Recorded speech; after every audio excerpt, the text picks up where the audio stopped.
The shopping bags hit the marble floor like accusations. 7 of them. Nordstrom, Saks, that boutique on Elm Street where they charge $300 for a scarf.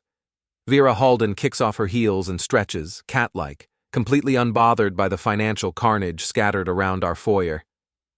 "Long day," she says, not looking at me, "but productive."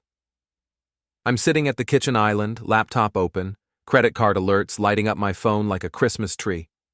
$37,000, 6 cards, 3 weeks. The numbers don't lie, even when everything else in this house does. Productive, I repeat, scrolling through the charges. That's one word for it.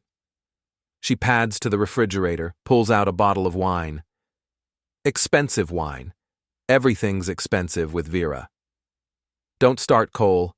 I had lunch with the Pemberton account today. Image matters in this business. The Pemberton account. Right. Her consulting firm. The one that somehow generates more shopping than actual consulting. I watch her pour herself a glass of Bordeaux that costs more than most people's car payments. Speaking of business, I say, closing the laptop. We need to talk about money. She freezes, wine glass halfway to her lips. For just a second, something flickers across her face. Fear? Guilt? Then it's gone, replaced by that practiced smile she wears to client meetings. It's my money too, Cole. We've been over this. I nod slowly. Let's talk about money. The folder sits on the counter between us like a loaded weapon. Manila. Thick. I've been building it since February, adding documents like evidence in a case I never wanted to prosecute. But here we are. What's that? Vera asks, though something in her voice suggests she already knows. I flip it open. The First Maritime Bank statement sits on top, her maiden name printed in neat corporate font. Vera Caldwell. The account she thought I'd never find. Her face goes white. Actually white, like someone drained all the color from her skin in one swift motion. Where did you get that? Same place I got these. I spread the documents across the granite countertop like playing cards. Monthly statements. $8,500 deposited like clockwork. 18 months of payments from Ventor Consulting LLC. Marcus Ventor, her business partner, the man she's been sleeping with since Barcelona. Cole, I can explain. No need. I pull out another document, the forensic accountant's report. 43 pages of financial archaeology, mapping every dollar from its source to its destination. Jennifer Walsh already explained everything. Former IRS investigator. Expensive, but thorough. Vera's wine glass trembles in her hand. A drop of Bordeaux splashes onto the counter, dark red against white marble. You hired an investigator? I hired an accountant. The investigation part was just a bonus. I flipped to page 12. Want to know what she found? The shell company was elegant, I'll give them that. Ventor Consulting LLC, registered in Delaware, funded by vendor payments from Caldwell Manufacturing, Vera's father's company. The invoices looked legitimate. Consulting fees for process optimization, efficiency analysis, strategic planning, corporate buzzwords strung together like pearls on a string. The only problem was the work never existed. $340,000, I say, reading from the report. That's what your father's company paid Ventor Consulting over 18 months, for services never rendered, using invoices bearing forged signatures. Vera sets down her wine glass with shaking hands. You don't understand? I understand perfectly. I pull out the hotel records. Barcelona Conference Center, March 15th through 18th. 2 rooms booked. Vera Halden, Suite 412. Marcus Ventor, Suite 408. I slide the keycard logs across the counter. Both keycards used exclusively on Suite 412. Interesting. She stares at the documents, like they might catch fire and disappear. Cole, please. The deposits started 2 months after Barcelona. Funny timing. I lean back against the counter, watching her world crumble in real time. $8,500 every month. Straight from the shell company to your secret account. then transferred to our joint account for your shopping sprees. The kitchen falls silent except for the hum of the refrigerator and Vera's shallow breathing. Outside, rain patters against the windows of our brownstone apartment. The same apartment we bought with money stolen from her father's company.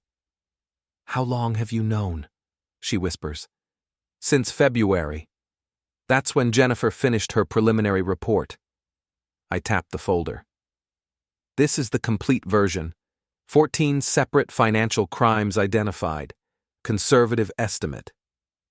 Vera slides onto the bar stool across from me, suddenly looking much older than her 32 years. "What do you want?" "Justice would be nice, but I'll settle for honesty." I close the folder. "Your father doesn't know his company funds your affair, or that his signature appears on invoices he never saw. He will, though. I scheduled a meeting for Friday." "You can't." Her voice cracks. "It will destroy him. It will destroy you. There's a difference." She reaches across the counter, fingers brushing the folder. "Cole, we can work this out. The marriage, the money, everything. We can fix this." I pull the folder away from her reach. "Some things can't be fixed, Vera. Some things can only be ended." The document I slide across the counter is simple. 2 pages. Full asset disclosure, uncontested divorce, no alimony, clean break. Sign this by midnight, and the IRS notification gets delayed, maybe indefinitely. She stares at the papers like they're written in a foreign language. "And if I don't? Then Monday morning gets very interesting for you, Marcus, and your father's company." The clock on the microwave reads 11:23 p.m. Vera has 37 minutes to decide whether she wants to end this marriage or end her life as she knows it. She picks up the pen with trembling fingers. 3 months earlier, I thought I was losing my mind. Little things, at first.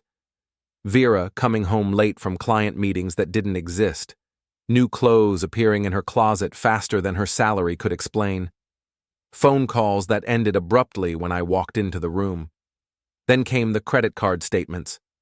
I'm a cybersecurity consultant, which means I notice patterns other people miss. The charges weren't random.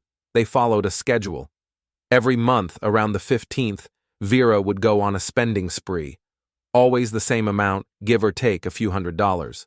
Always the same excuse. The Pemberton account is heating up. I need to look the part. The Pemberton account. A manufacturing company in Hartford that supposedly needed consulting on supply chain optimization. Vera talked about it constantly, but never seemed to actually work on it. No late nights reviewing proposals, no stressed phone calls about deadlines, no client meetings I could verify. So I started verifying. The first red flag was Marcus Ventor himself. 38 years old, MBA from a decent school, employment history at 3 different consulting firms, all legitimate. The problem was his current client list. According to his website, Ventor Consulting specialized in operational efficiency for mid-size manufacturers. According to public records, they had exactly 3 clients. One was Pemberton Industries in Hartford. One was Caldwell Manufacturing, Vera's father's company. The third was a shell company that existed only on paper. The second red flag was the money. I found the first maritime account by accident, running a credit check for a refinance application. Vera Caldwell, her maiden name, opened 18 months ago with a $500 deposit. Current balance, $63,000. That's when I called Jennifer Walsh. Jennifer used to work for the IRS Criminal Investigation Division before going private. She specializes in financial forensics, following money trails through corporate structures, shell companies, and offshore accounts. Her hourly rate is astronomical, but she's worth every penny. This is textbook, she told me after reviewing the preliminary documents. Shell company invoices real company pays invoices, shell company pays personal account. The only creative part is using the wife to approve the payments. Can you prove it? Give me 6 weeks and access to the bank records. I'll prove it so thoroughly that a jury of kindergartners could convict. While Jennifer worked her magic with spreadsheets and subpoenas, I worked mine with hotel records and phone logs. The Barcelona trip was easy to verify. Conference registration, flight records, hotel bookings. What took longer was proving they shared a room. The keycard logs were the breakthrough. Every hotel tracks keycard usage for security purposes. Suite 412 showed consistent activity from both cards. Suite 408 showed none. They weren't even trying to hide it. The affair itself didn't surprise me. Vera and I had been drifting apart for months, maybe years. She wanted things I couldn't provide: luxury, status, the kind of lifestyle her father's money had always guaranteed.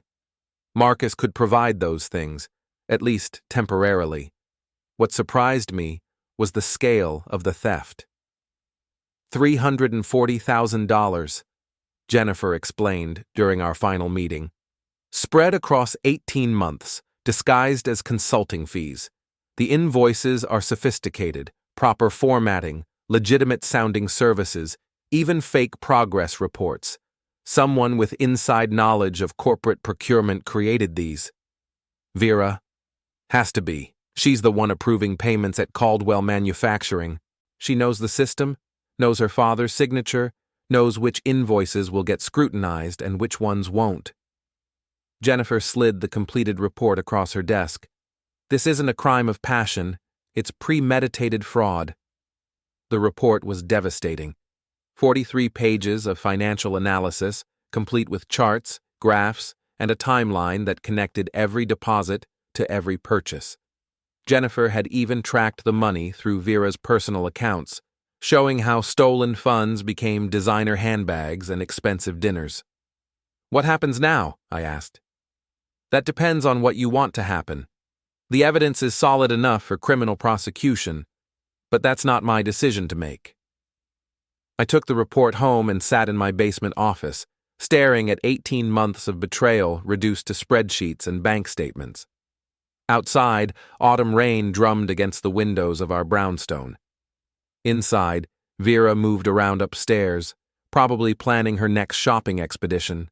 The smart play would be divorce. Clean, simple, no criminal charges. Take half the legitimate assets and walk away. Start over somewhere else, with someone honest. But Vera had stolen more than money. She'd stolen 18 months of my life, making me doubt my instincts, question my sanity, wonder if I was paranoid or jealous, or just plain wrong. She'd turned our marriage into performance art, playing the role of loving wife while systematically looting her father's company. That kind of betrayal deserves more than a divorce. It deserves a reckoning. The beauty of financial crimes is that they leave perfect records. Every transaction, every transfer, every deposit creates a digital footprint that never disappears. Jennifer Walsh taught me that during our 6-week investigation, and I've never forgotten the lesson. Marcus Ventor was about to learn it the hard way. I started with his car, a silver BMW M4, lease payments of $897 a month. The lease application was public record, which meant I could see his declared income, $120,000 annually from Ventor Consulting LLC. Interesting number. According to the forensic report, Ventor Consulting had generated $340,000 in revenue over 18 months. Even accounting for business expenses, Marcus should be declaring much more income, unless he was hiding it. The shell company structure was elegant but not perfect. Money flowed from Caldwell Manufacturing to Ventor Consulting, then from Ventor Consulting to a dozen different accounts. Most went to Vera's secret account at First Maritime. Some went to Marcus's personal accounts. A small percentage disappeared into cryptocurrency wallets and offshore holdings. Tax evasion on top of fraud. The IRS would love this. But I wasn't ready to involve the IRS yet. This was personal, and personal problems require personal solutions. Marcus lived in Harbor Towers, a glass and steel monument to new money on the waterfront. 40-story building, concierge service, valet parking. The kind of place that screams, "I've made it," to anyone insecure enough to care about such things. I waited in the parking garage at 7:30 a.m., nursing coffee from a paper cup, and watching the elevator bank. Marcus appeared at 7:45, exactly on schedule. Expensive suit, expensive watch, expensive confidence. He looked like a man who'd never faced consequences for anything in his life. That was about to change. "Marcus Ventor?" He turned, startled. Up close, he was smaller than I'd expected. Maybe 5'10", soft around the middle, the kind of guy who looked impressive behind a desk but ordinary everywhere else. "Do I know you?" "Cole Halden, Vera's husband." His face went through several expressions in quick succession: surprise, fear, calculation, then a practiced smile that didn't reach his eyes. "Cole, Vera talks about you all the time. Great to finally meet." He extended his hand like we were old friends. I didn't take it. "We need to talk." "Sure, absolutely, but I'm running late for a client meeting. Maybe we could grab lunch later this week?" "The meeting can wait." I pulled out my phone, showed him a photo of the Ventor consulting bank statements. "This can't." The color drained from his face. "Where did you get that?" "Same place I got these." I scrolled through the photos, forged invoices, wire transfer records, hotel keycards from Barcelona. 18 months of evidence, Marcus. Every transaction, every payment, every lie. He looked around the parking garage like he was planning an escape route. "Look, Cole, I think there's been a misunderstanding." "No misunderstanding. You and my wife stole $340,000 from her father's company. You used forged invoices and fake consulting contracts. You've been evading taxes on the proceeds." I stepped closer. "The only question is what happens next." Marcus backed against his BMW, expensive suit wrinkling against expensive paint. "What do you want?" "I want you to understand something. This isn't a negotiation. This isn't a business deal. This is me telling you that your life, as you know it, is over." "You can't prove anything." I laughed. Actually laughed. "Marcus, I have a 43-page forensic report prepared by a former IRS investigator. I have bank records, hotel records, phone logs, and security footage. I could convict you with my eyes closed." "Then why haven't you?" "Good question.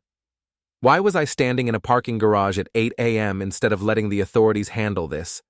Why was I confronting Marcus personally instead of filing a police report? Because some violations require personal justice. Because I want you to know it's coming," I said. "I want you to spend the next few days wondering when the hammer falls. I want you to check your email every morning, afraid of what you'll find. I want you to understand what it feels like to have your life turned upside down by someone you trusted." Marcus tried to push past me toward the driver's door. I didn't move. "Get out of my way." "Or what? You'll call security? The police?" I held up my phone again. "I'd love to explain to them why you're so upset about these photos." He deflated like a punctured balloon. "What do you want from me?" "I want you to disappear, cancel your lease, close your accounts, leave town, find somewhere else to run your scams."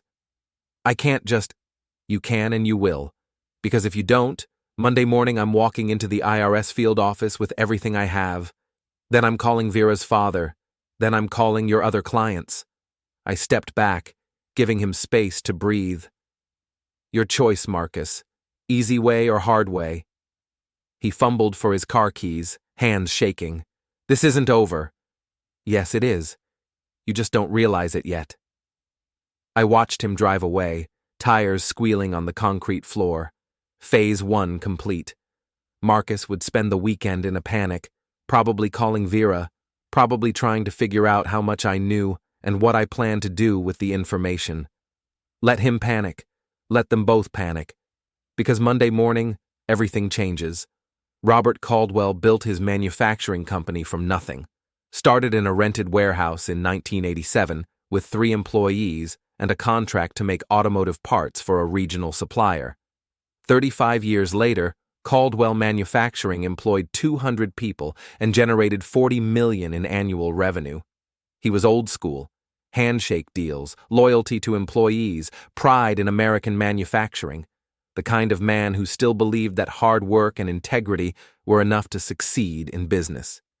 His daughter had been stealing from him for 18 months. I scheduled the meeting for Friday afternoon, telling his assistant it was about a security consultation for the company's computer systems. Not entirely a lie. I did work in cybersecurity, and Caldwell Manufacturing did need better digital protection. They just didn't know their biggest threat was internal. The Caldwell Manufacturing offices occupied a renovated brick building in the industrial district, all exposed beams and polished concrete floors. Robert's office was on the third floor, windows overlooking the production facility where his employees built precision components for aerospace and automotive clients. "Cole!" He stood as I entered, extending a weathered hand. "Good to see you. Vera says you're doing well with the consulting business." Robert Caldwell was 62 years old, silver-haired, wearing a shirt and tie that had probably cost less than one of Vera's scarves. He looked like what he was, a successful businessman who'd earned everything through decades of 12-hour days and careful decisions. "Thank you for seeing me on short notice." "Of course. Vera mentioned you might have some ideas about improving our network security. Lord knows we need it. These hackers get more sophisticated every year." I sat across from his desk, the manila folder heavy in my hands. "Actually, Mr. Caldwell, I'm here about a different kind of security issue." His smile faded. "Oh? It's about Vera and Marcus Ventor." Robert's expression didn't change, but something shifted behind his eyes. "What about them?" I opened the folder, pulled out the first document, an invoice from Ventor Consulting LLC to Caldwell Manufacturing, $22,000 for operational efficiency analysis, dated 6 months ago, bearing Robert's signature. "Do you remember approving this payment?" He took the invoice, studied it carefully. "Ventor Consulting, that's Marcus's firm, right? Vera's business partner. Do you remember the work they performed?" Robert frowned. "Well, Vera handles most of the consulting relationships. She said they were analyzing our supply chain processes, looking for cost savings." He looked up. "Why? Is there a problem?" I pulled out the forensic report. "Mr. Caldwell, over the past 18 months, your company has paid Ventor Consulting $340,000 for services that were never performed." The words hung in the air like smoke. Robert stared at the report, then at me, then back at the report. "I don't understand." "The invoices are fake. The consulting work never happened. The money was stolen." I spread the bank statements across his desk. "It went into accounts controlled by Marcus and Vera. They've been using it to fund a lifestyle your company couldn't afford and a relationship you didn't know existed." Robert's face went through the same progression I'd seen from Marcus and Vera. Confusion, disbelief, then a dawning horror as the implications sank in. "Vera wouldn't..." "She's been having an affair with Marcus since last March. The theft started 2 months later." I showed him the hotel records from Barcelona. They're partners in more than business. He studied the keycard logs like they were written in ancient Greek. "This says they shared a room." "Yes, sir. But she told me..." He stopped, shook his head. "She said the conference was strictly professional, said she was networking with potential clients. She was networking with Marcus. Everything else was a lie." Robert set down the documents with shaking hands. For a moment, he looked every one of his 62 years. "How did you find out?" "I hired a forensic accountant, former IRS investigator. She traced every transaction, every payment, every transfer. I pulled out Jennifer Walsh's business card. You can verify everything independently if you want. $340,000. He said it like he was testing how the word sounded. "That's more than I pay some of my senior managers. It's grand theft, wire fraud, tax evasion, probably a dozen other charges." I leaned forward. "Mr. Caldwell, I'm sorry to be the one telling you this, but you deserve to know." He stood, walked to the window overlooking the production floor. Below, His employees worked at their stations, building components, earning honest livings, trusting that their jobs were secure. "What happens now?" he asked without turning around. "That's up to you. You could file a police report. You could sue for recovery of the stolen funds. You could terminate Vera and pursue criminal charges. Or you could handle it privately, cut them off, recover what assets you can, and let them disappear quietly." Robert turned from the window. "What would you do?" Loaded question. What would I do if my own daughter had stolen from me? If she'd betrayed not just my trust, but my entire value system? If she'd risked the livelihoods of 200 employees for designer handbags and luxury vacations? "I'd want justice," I said, "but I'd also want to protect the company and the employees who had nothing to do with this." He nodded slowly. "How long do I have to decide?" "Take the weekend. But Mr. Caldwell, you should know that Marcus and Vera are both aware that I have this information. If they decide to run, or if they try to destroy evidence, waiting could complicate things." "They know?" "I confronted Marcus yesterday. I'm confronting Vera tonight." Robert sat back down, suddenly looking exhausted.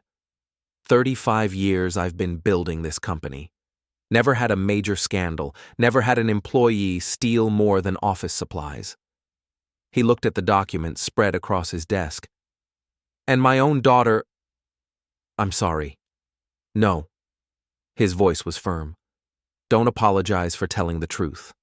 That's more than my daughter has done in 18 months.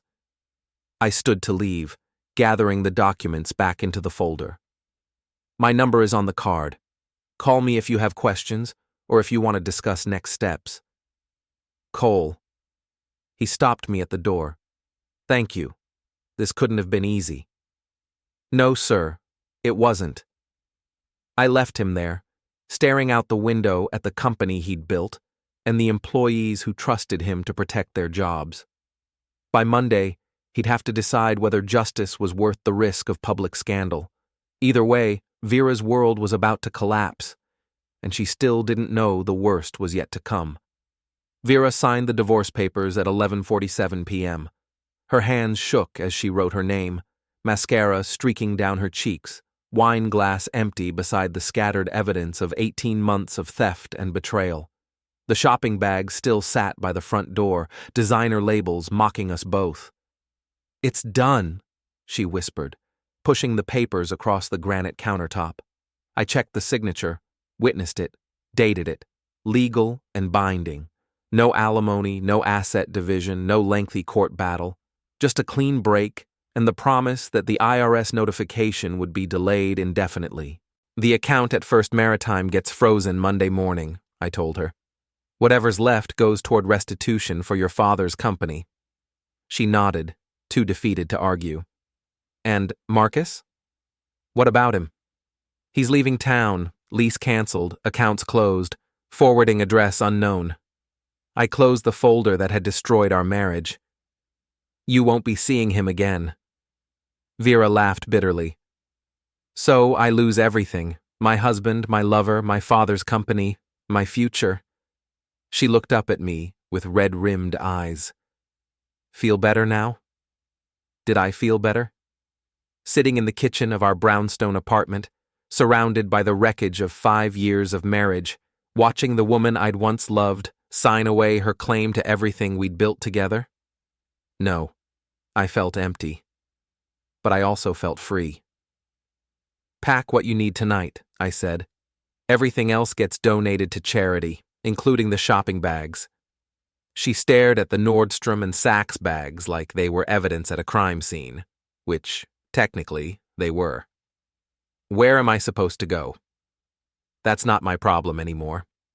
Vera stood unsteadily, wine and shock making her movements clumsy. "You know, Cole, you're not the man I married. Neither are you the woman I married." She walked toward the stairs, then stopped. "What about my father? What about him? Will you tell him? About the affair, the money, everything?" I considered the question. Robert Caldwell deserved to know the truth about his daughter. but he also deserved to decide how much truth he could handle. That depends on what he wants to know. Vera nodded and continued upstairs. I heard her moving around in our bedroom, opening drawers, closing suitcase zippers, the sounds of a life being dismantled in real time. I sat alone in the kitchen, surrounded by financial documents and legal papers, thinking about the past 18 months. All the signs I'd missed, all the lies I'd believed, all the times I'd doubted my own instincts. The credit card alerts on my phone, the late nights that weren't really work, the Barcelona conference that was really a romantic getaway, the shopping sprees funded by stolen money. Vera had turned our marriage into an elaborate con game, and I'd been the mark. But con games only work when the mark doesn't know he's being conned. Once he figures it out, the game is over. My phone buzzed. Text message from Jennifer Walsh. Saw the news about Ventor Consulting, office lease terminated, business license suspended. Looks like your conversation was effective. I typed back, Phase 1 complete. What's Phase 2? Good question. What was Phase 2? Vera was out of my life, Marcus was out of town, and Robert Caldwell would decide his own course of action. The forensic evidence was documented, the stolen money was traced, and the divorce was signed. Justice served, case closed. Except it didn't feel closed. It felt like the end of one story and the beginning of another. The story of what comes after betrayal, after revenge, after the satisfaction of watching someone's carefully constructed lies collapse under the weight of evidence. Vera came downstairs with 2 suitcases and a look of resignation that made her seem older than her 32 years. She'd changed into jeans and a sweater, trading her designer clothes for something more practical, more honest. I called my sister. She's driving up from Hartford to get me. Good. She set the suitcases by the door, next to the shopping bags that had started this whole confrontation. Cole, I want you to know. Don't. Don't what? Don't apologize. Don't explain. Don't try to make this about anything other than what it was. I stood up, walked to the window. You stole money from your father's company to fund an affair. You lied to me for 18 months. You turned our marriage into a performance while you planned your exit strategy. It wasn't supposed to happen this way. How was it supposed to happen, Vera? You and Marcus were going to steal enough money to disappear together, start over somewhere else with a new identity and a clean slate? She didn't answer, which was answer enough. Car headlights swept across the front windows. Vera's sister, arriving for the pickup. The last act of a marriage that had been over long before either of us admitted it. The shopping bags, Vera said. What are you really going to do with them? I smiled for the first time in hours. Donate them to Goodwill. Tomorrow morning. First thing. That's petty. That's justice. She picked up her suitcases, walked to the door, then turned back one last time. You know, Cole, you could have just divorced me quietly. You didn't have to destroy everything. I didn't destroy anything, Vera. I just stopped pretending it wasn't already broken. The door closed behind her with a soft click. Through the window, I watched her load the suitcases into her sister's car, watched them drive away into the rainy October night.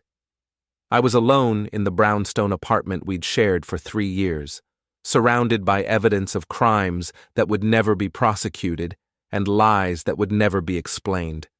But I was free, and sometimes freedom is its own form of justice. The shopping bags sat by the door, designer labels glittering under the foyer lights. $37,000 worth of stolen merchandise, bought with money embezzled from her father's company. I'd keep my promise. Goodwill would get everything, and I'd keep the receipts. After all, someone should get some good out of this mess, even if it wasn't me.